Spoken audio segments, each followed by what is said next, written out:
Hey guys, my name is Phil, and you're watching Philosophy. Today, we're going to talk about René Descartes. Descartes is often considered the father of modern philosophy. He was one of the first philosophers to ask the big questions. Mainly, should dogs die? This has been a serious point of discussion throughout all of modern philosophy, and Descartes was the catalyst. Descartes, after a near decade of introspection and research, came to the resounding conclusion: yes, dogs should die. In his seminal work, Meditations on First Philosophy, Mutt Murder, Descartes lays out a compelling case. René, or René as he preferred to be called, claimed that, unlike humans, dogs had no consciousness of their own and instead belonged to a despotic hive mind known as the canine cranium. To quote Descartes himself, "The tails of the dogs serve as antennas that connect them to the dog star Sirius, where the progenitor pup himself is left suspended in a vat filled with some kind of viscous jelly, his mental energies going entirely towards the simultaneous mental processing for all canines on the planet. And yes, this does include wolves." Descartes B's bold new theories were initially heavily scrutinized by other philosophers at the time.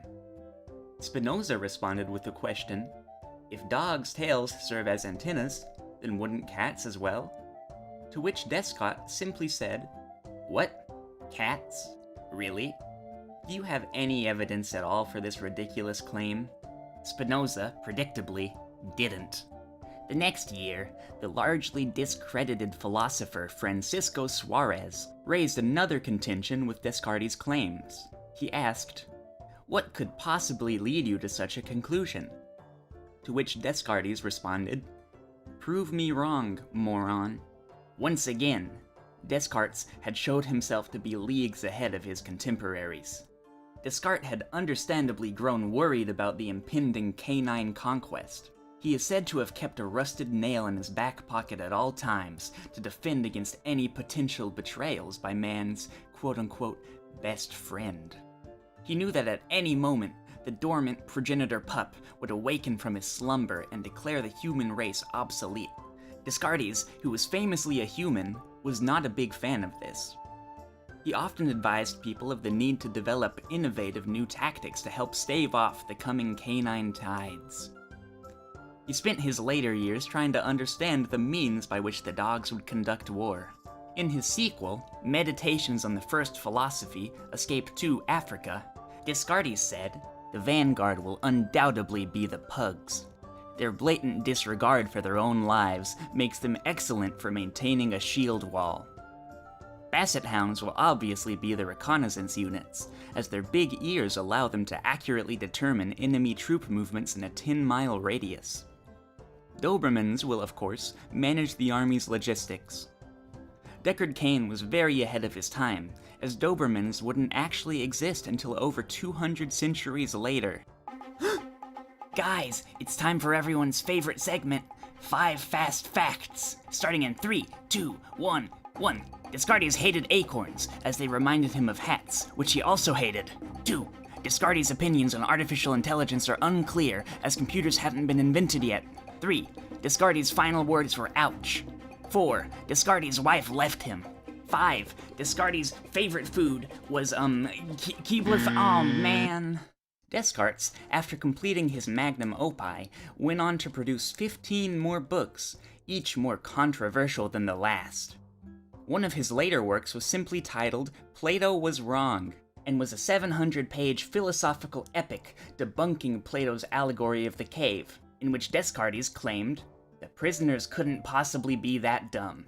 This book was immediately followed by Maybe Plato Was Right, in which Descartes said, actually, Plato was living proof that people can be that dumb. This single line made up the entirety of the book's first and only chapter. Descartes also wrote the book Stop Stealing My Ideas, in which he complained about people agreeing with him.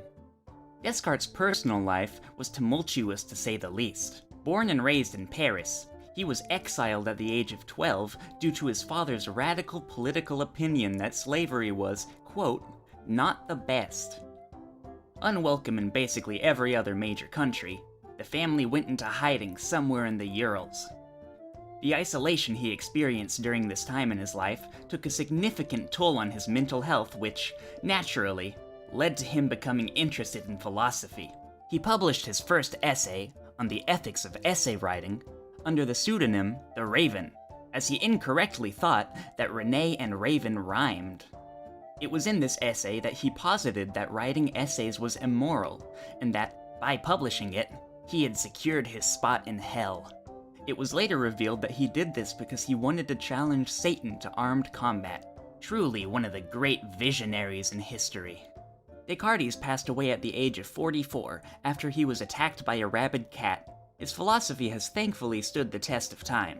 He's practically the singular reason that dogs are not allowed to vote. And it's thanks to him that Isaac Newton thought to test his theory of gravity using puppy pits. The nihilist philosopher Nietzsche agreed heavily with Descartes' anti-dog sentiments, which inspired the famous quote, "God is dead," in which Nietzsche accidentally misspelled the word dog. His ideas were widely accepted until, Alfred Camus, the worst philosopher of all time, hated Descartes' theories so much that he opened up the world's first ethical dog shelter. He incorrectly claimed that Descartes' assertions about dogs were inhumane and inspired countless acts of animal cruelty. What an idiot! It's not inhumane because dogs are animals, not humans. You would know this if you read a biology textbook, Camus, instead of spending all your time knitting sweaters for the homeless, you square. He even went as far as saying that doggy defenestration, the beloved American pastime, should be made illegal. That's not very patriotic of you, Camus, you sniveling husk of a man. Anyways, yeah. Descartes was real important. Without him, we wouldn't call people dogs as an insult. What a great friggin' dude, jeez Louise.